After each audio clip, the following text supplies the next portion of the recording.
बोलो किसको किसको क्या क्या प्रॉब्लम है। First yes sir. और फर्स्ट, सबको फर्स्ट प्रॉब्लम है। चलो ठीक है, एक बार और फर्स्ट को देख लेते हैं।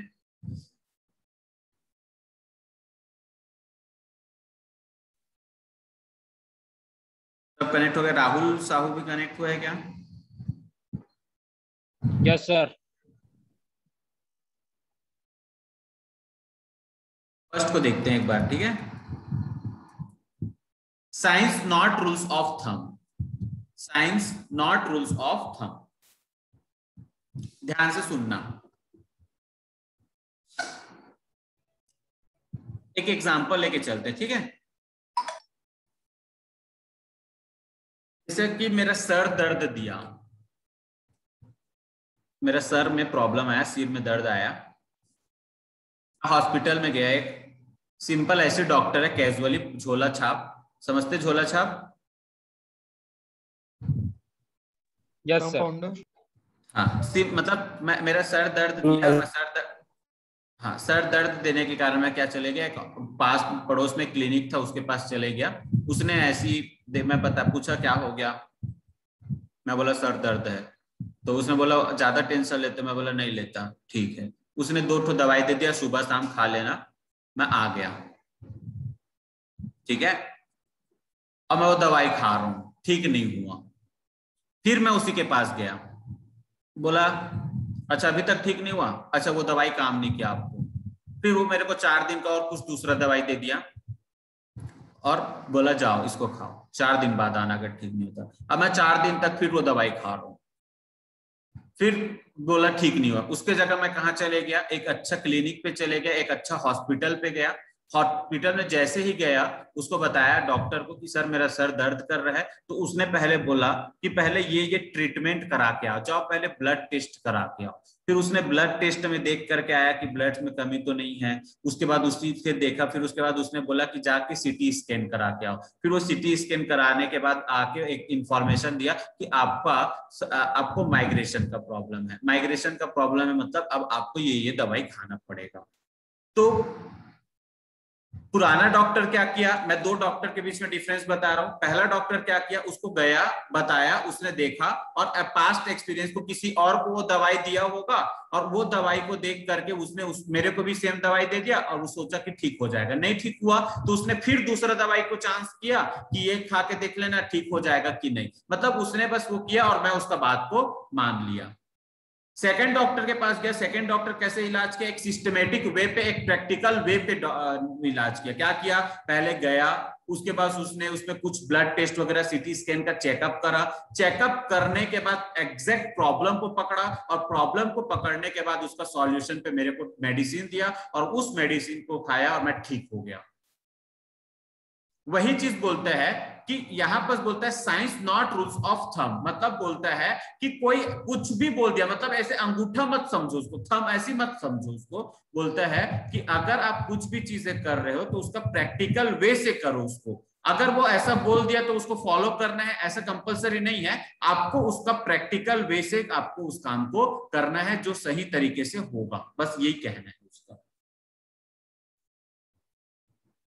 क्लियर है राहुल? Yes yes sir. और किसी को अभी भी समझ नहीं आया?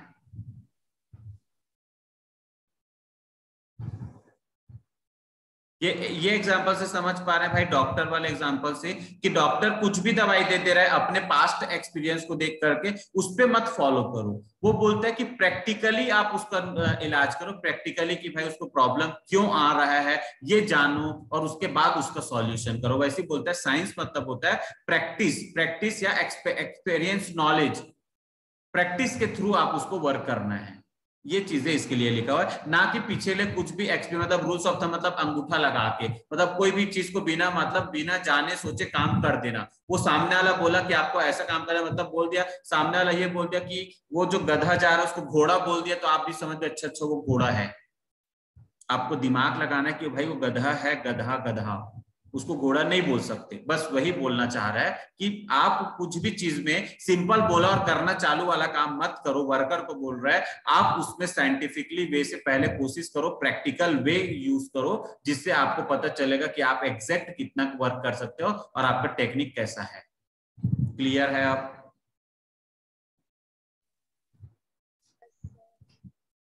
मतलब एग्जाम्पल में देखो क्या लिखा हुआ है, इस एग्जाम्पल को एक बार पढ़ते हैं। इन रूल्स ऑफ थंब, मतलब ऐसी बोला गया है, the standard time required to do a particular job is decided by the manager on the basis of his past experience. Past experience को देख करके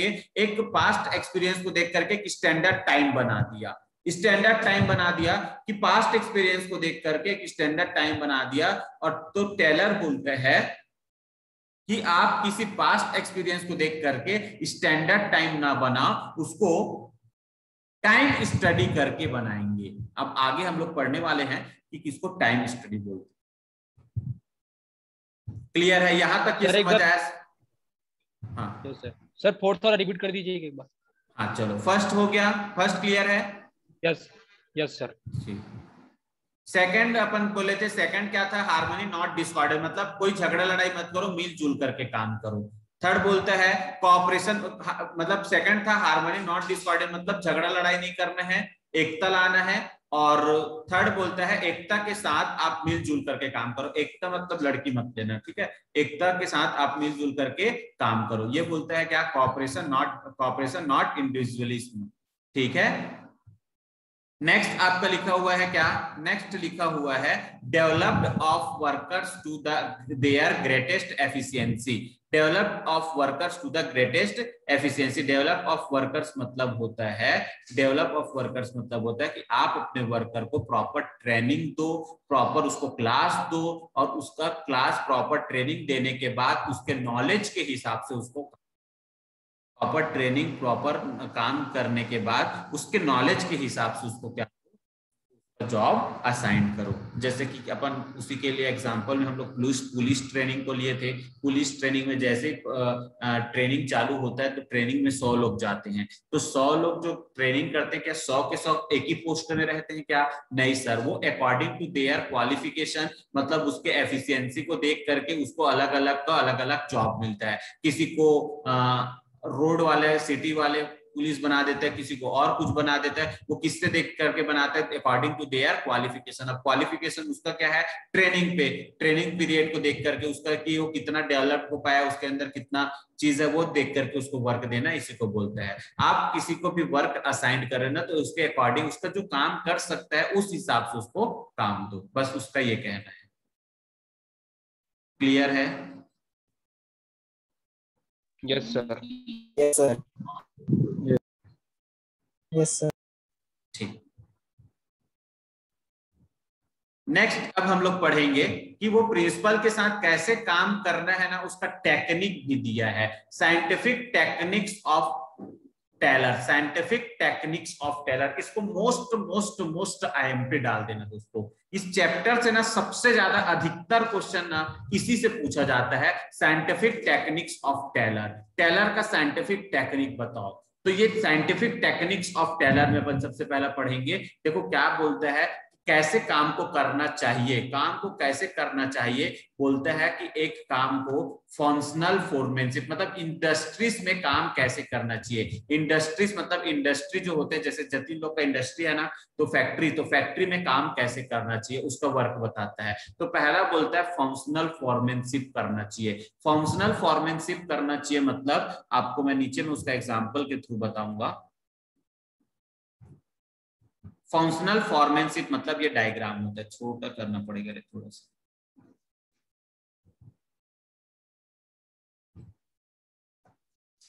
चल, ये डायग्राम दिख रहा है क्या? Yes sir. Yes sir. एकदम ध्यान से सुनना, ठीक है? अपने क्लास में 2 राहुल हो गए, एक राहुल साहू, दोनों राहुल साहू है। दोनों राहुल साहू है कि नहीं? राहुल गांधी। Yes sir. हाँ तू है, ज्यादा बात मत कर। चलो ठीक, सुनो। अपन क्या पढ़ रहे हैं? Functional foremanship. फंक्शनल फॉर्मेनशिप मतलब होता है कि अगर कोई फैक्ट्री पे काम करना है तो फैक्ट्री में जब काम करता है तो कोई एक बंदा अगर मैनेजर है, तो कोई एक बंदा अगर मान लो चाहे मैनेजर है, जैसे कि मिस्टर एक्स अगर मैनेजर है, तो मिस्टर एक्स अकेला पूरा काम को मैनेज नहीं कर सकता। तो वो बोलता है कि जो मैनेजर है, जो मेन मैनेजर है, उसको ना दो सब मैनेजर रख लेना चाहिए। एक मैनेजर जो है मिस्टर ए है, वो मिस्टर ए दो सब मैनेजर रख ले। सब मैनेजर मतलब, जैसे कि मैं इसको अब एग्जांपल में ऐसे समझाता हूँ थोड़ा सा।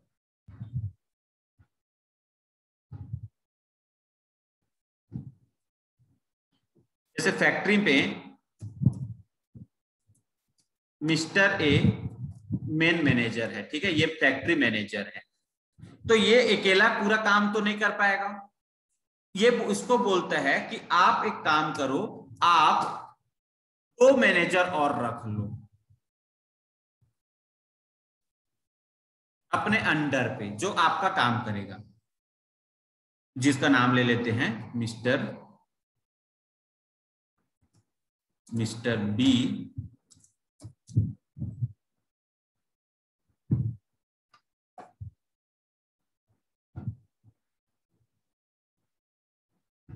दिख रहा है ना? Yes sir. एंड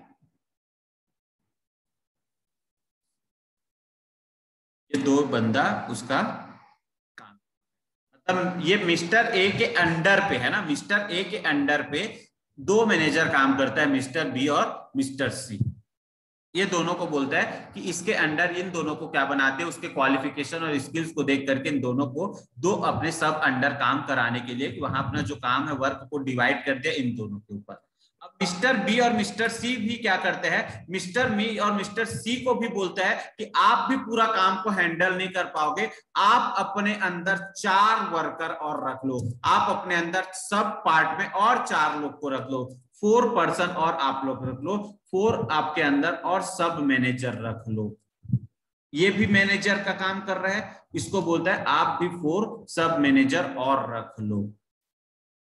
इसका नाम रख लेते हैं DEFG।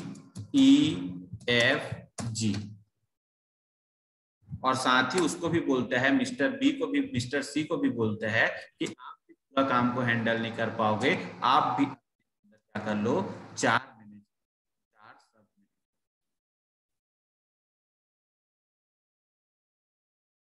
नाम रख लेते हैं HIK। ठीक है, मतलब क्या बोल रहा है, फैक्ट्री मैनेजर को बोलता है कि फंक्शनल फॉर्मेनशिप करो। फंक्शनल फॉर्मेनशिप मतलब अपने काम को पार्ट में डिवाइड करो। डिवीजन ऑफ वर्क के हैं कि आप अपना अकेला काम नहीं कर सकते, उस काम को क्या करो, मिस्टर ए जैसे एक बंदा है, उसने अपने आप का अपना काम को 2 पार्ट में डिवाइड किया, मिस्टर बी को दिया आधा काम और मिस्टर सी को दिया। मिस्टर बी को भी बोलता है कि तू पूरा काम नहीं कर पाएगा, तेरे अंडर में 4 वर्कर रख, 4 वर्कर 4 मैनेजर और रख, जिसका नाम है DEFG, जो अलग अलग काम करेगा। और मिस्टर सी को भी बोलता है तू भी काम नहीं कर पाएगा, तू भी 4 सब मैनेजर रख, जिसका नाम है HIJK। क्लियर है यहां तक? सुन पा रहे हैं? Yes sir.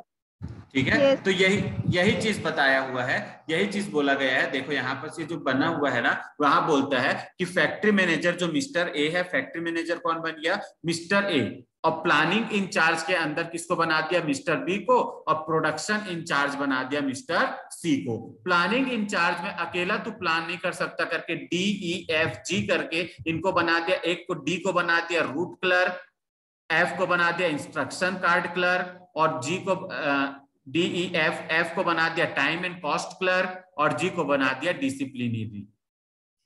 इधर प्रोडक्शन इंचार्ज क्या बोलता है, एच को बना दिया गैंग बॉस, आई को बना दिया आपका स्पीड बॉस, जे को बना दिया रिपेयर बॉस, और के को बना दिया इंस्पेक्टर। अब ये सब मिल करके अलग अलग अपना काम कर रहे हैं। किसको दे रहे हैं अपना काम असाइन, किसको करा रहा है, वर्कर को। किसको काम दे रहा है, वर्कर को। दिख रहा है डायग्राम? Yes sir.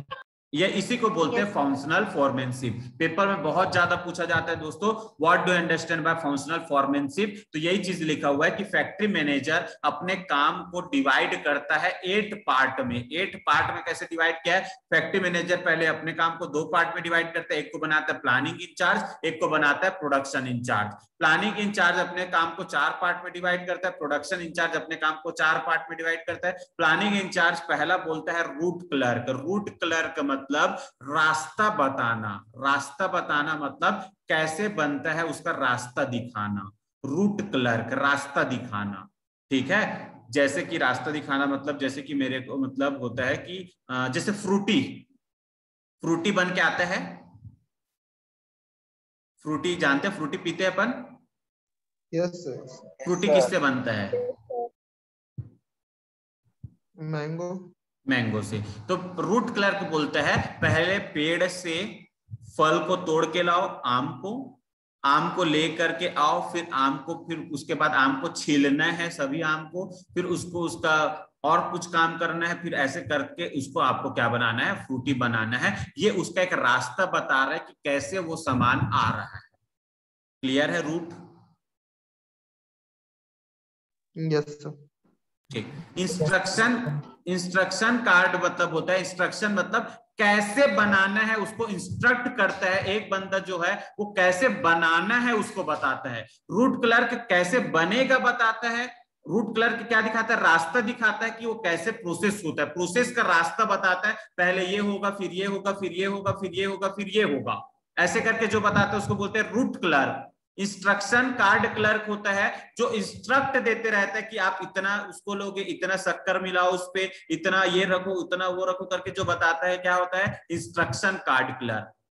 तीसरा होता है time and cost clerk. Time देखता है कि कितने टाइम में बन रहा है और कितना कॉस्ट लग रहा है उसको बनाने में, ये प्लान करता है, उसको बोलते हैं टाइम एंड कॉस्ट क्लर्क। और चौथा डिसिप्लिन मेंटेन करके रखे हैं कि नहीं इन लोग, कि अपना डिसिप्लिन खो रहे हैं, अपना डिसिप्लिन मेंटेन करके रखें कि नहीं, ये देखने का काम करते हैं, उसको अपन बोलते हैं डिसिप्लिन क्लर्क।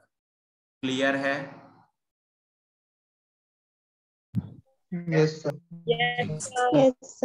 इधर हाँ, इधर प्रोडक्शन इंचार्ज होता है। प्रोडक्शन इंचार्ज में जो गैंग बॉस होता है, गैंग बॉस का काम होता है कि जो वर्कर काम करने वाला है उसको क्या क्या सामान चाहिए वो देने का काम कौन करता है? गैंग बॉस करता है। अगर सामान में जो जो सामान चाहिए रहता है, उसका कपड़ा, उसका जो भी चीजें, जैसे हेलमेट लगाते तो हेलमेट वगैरह जो भी उसको चाहिए वो देने का काम कौन करता है?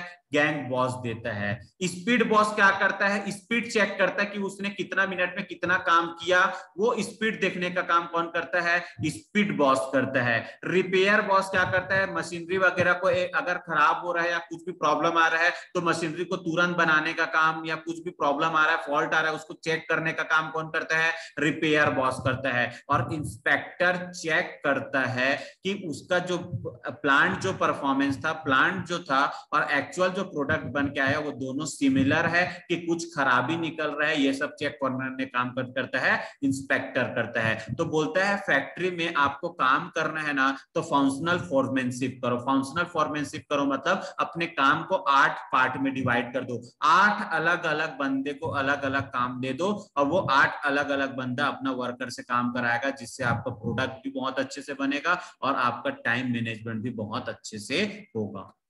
क्लियर है? Yes sir. चलो एक बार देखते हैं दोस्तों। यहाँ देखो रूट क्लर्क, देखो लिखा हुआ है रूट क्लर्क। अरे यार, देखो लिखा हुआ है रूट क्लर्क।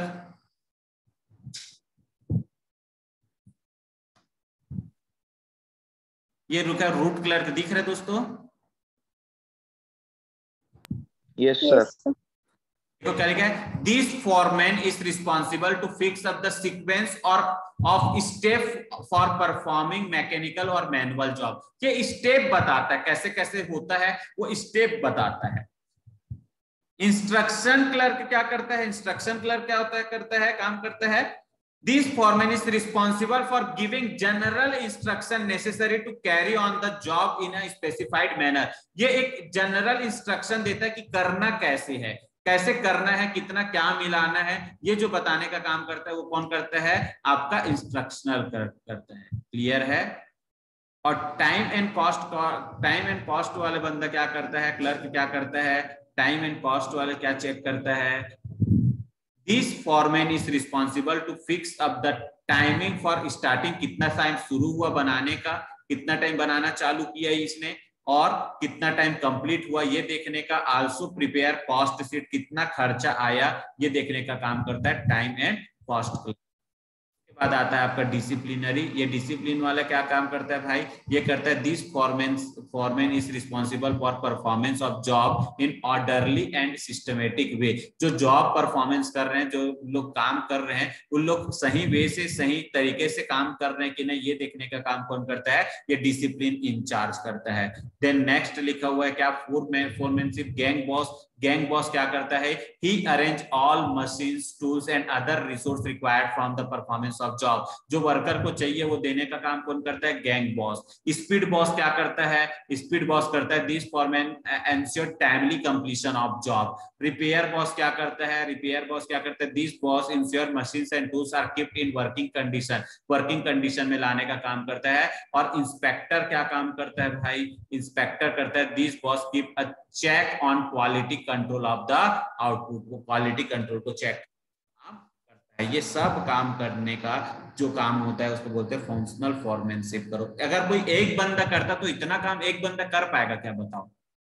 फैक्ट्री पे जो बनाते नहीं कर पाएगा, और उससे कारण डिले होगा। अगर एक ही बंदा करेगा तो क्या करेगा, वो डिले करेगा, बहुत स्लो वर्क होगा। इसी के कारण आप क्या कर दो, उसको सीक्वेंस पे बांट दो। चलो अब इसको पढ़ते हैं, क्या लिखा हुआ है। Functional foremanship. In this technique, Taylor suggests the division of factory into two department। दो डिपार्टमेंट में डिवाइड कर दो, एक प्लानिंग डिपार्टमेंट बना दो, एक प्रोडक्शन डिपार्टमेंट बना दो। As Taylor felt that worker must be free from the burden of planning and they must concentrate on the work and production। To develop specialization in the productivity, Taylor suggests that each department there must be some functional expert to supervise, guide, and instruct the worker. As on foreman cannot be expert in every aspect of the work. So Taylor stressed on minimum 8 specialists or functional expert to supervise and give order to the worker। बोलता है कि एक बंदा सभी ये 8 चीज को root करने का काम, इंस्ट्रक्शन करने का काम, और आपका क्या बोलते हैं टाइम एंड कॉस्ट देखने का काम, और डिसिप्लिन करने का काम एक बंदा नहीं कर सकता, इसलिए उसको भी अलग अलग पार्ट में डिवाइड कर दो। Each boss will be specialised in one aspect of the work while observing and instructing the worker. There will be definitely specialization. So this technique is extension of principle of division of labor। Taylor said, Taylor क्या बोलता है, foreman must be intelligent, educated, honest, specialized or professional expert। All these quality cannot be found in one person। So Taylor stressed on having minimum 8 expert for 4 under each department to order and guide the worker। देखो intelligent, education, honest, specialist एक ही के अंदर नहीं रहता, इसलिए अलग अलग बंदा को अलग अलग काम दे दो। अलग अलग मतलब क्या क्या काम होता है, एक होता है आपका रूट क्लर्क होता है, दूसरा इंस्ट्रक्शन क्लर्क होता है, तीसरा टाइम एंड कॉस्ट क्लर्क होता है, चौथा डिसिप्लिनरी काम होता है, पांचवा gang plan boss, speed boss, repair boss, inspector. क्या आपको ये समझ आया? Yes sir. सेकंड लास्ट पढ़ते हैं, सेकंड पढ़ते हैं standardisation and simplification of work. आपका जो काम है ना, उस काम को ना स्टैंडर्ड करके रखो। स्टैंडर्ड मतलब होता है एक टारगेट बना के रखना, टारगेट बना के रखो। विदाउट टारगेट आप अचीव नहीं कर पाओगे। आपका एक टारगेट होना चाहिए कि आपको एक दिन में कितना काम करना है, ये चीज का क्या कर दो, टारगेट बना। और टारगेट बनाने के बाद उस काम को कैसे करना है सिंप्लीफाई करने की कोशिश करो, उसको सिंपल, जल्दी, स्मार्ट के वर्क करने की कोशिश करो, जिसको बोलते हैं सिंप्लीफिकेशन।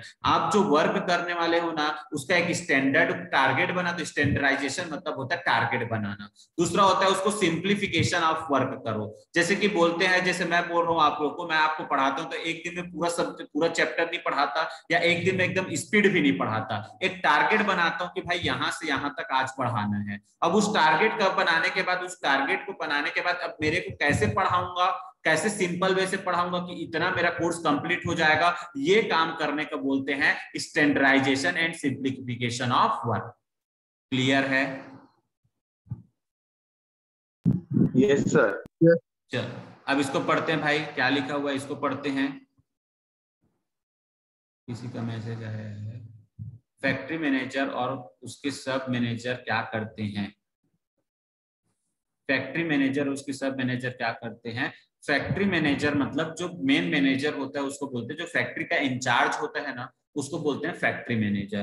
तो वो अकेला सब काम को नहीं कर सकता, इसलिए अपना सब पार्ट में रख दिया। एक को प्लानिंग वाला काम दे दिया कि कैसे कैसे करना, उसका प्लानिंग काम करो करके, और एक को दे दिया कि आप प्रोडक्शन काम करना। अब प्लानिंग वाला भी पूरा सब तरीके से प्लान नहीं कर सकता, इसलिए रूट कौन बनाएगा, रूट बनाने वाला एक अलग रख दिया, एक इंस्ट्रक्शन देने वाला अलग रख दिया, एक टाइम एंड कॉस्ट को प्लान करने वाला अलग रख दिया, और एक डिसिप्लिन देखने वाला अलग रख दिया। इधर प्रोडक्शन अकेला बंदा नहीं कर सकता प्रोडक्शन वाला काम को, इसलिए गैंग बॉस एक अलग बना दिया।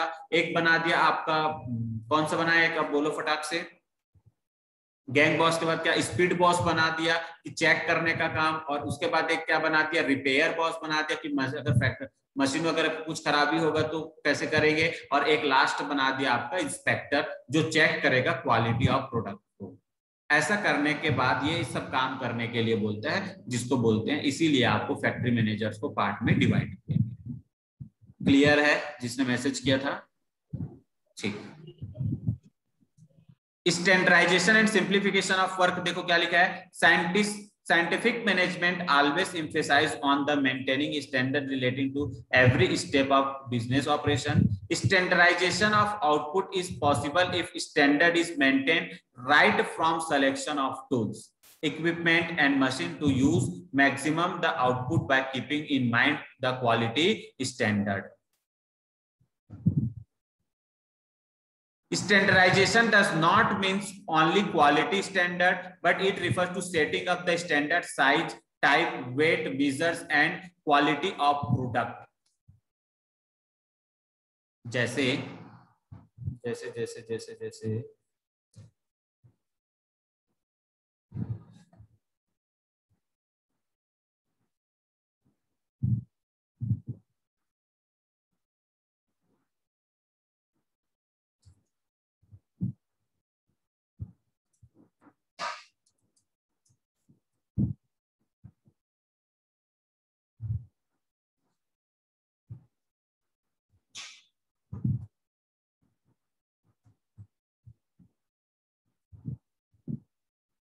ये दिख रहे हैं?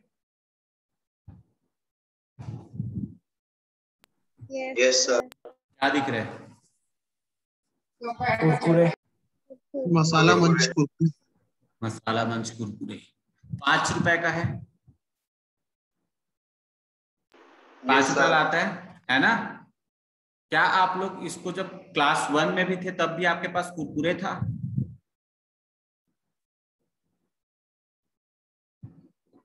बताओ। सर याद नहीं है। याद नहीं है? क्लास उस टाइम 5 में थे। खाता था उस टाइम। हाँ, 5 जब याद रहा होगा, जिस साल भी आपको याद रहा उस समय आप कुरकुरे खाए?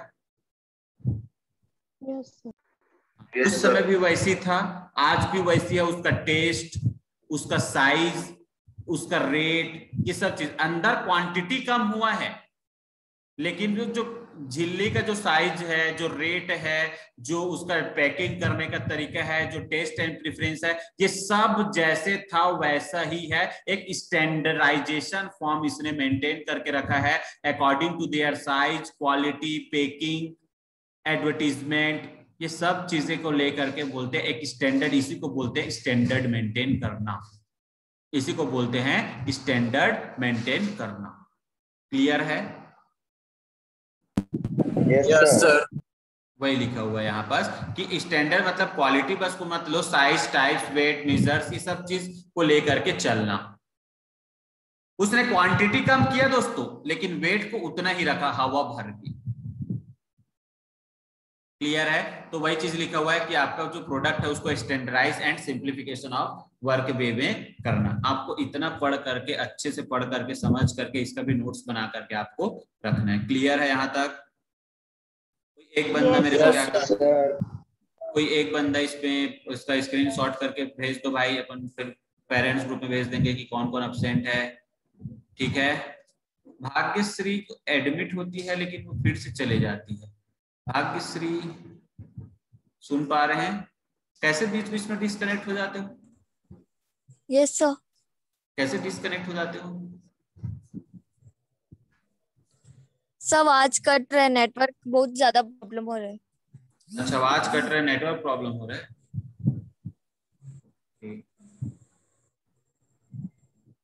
अच्छा सुनो,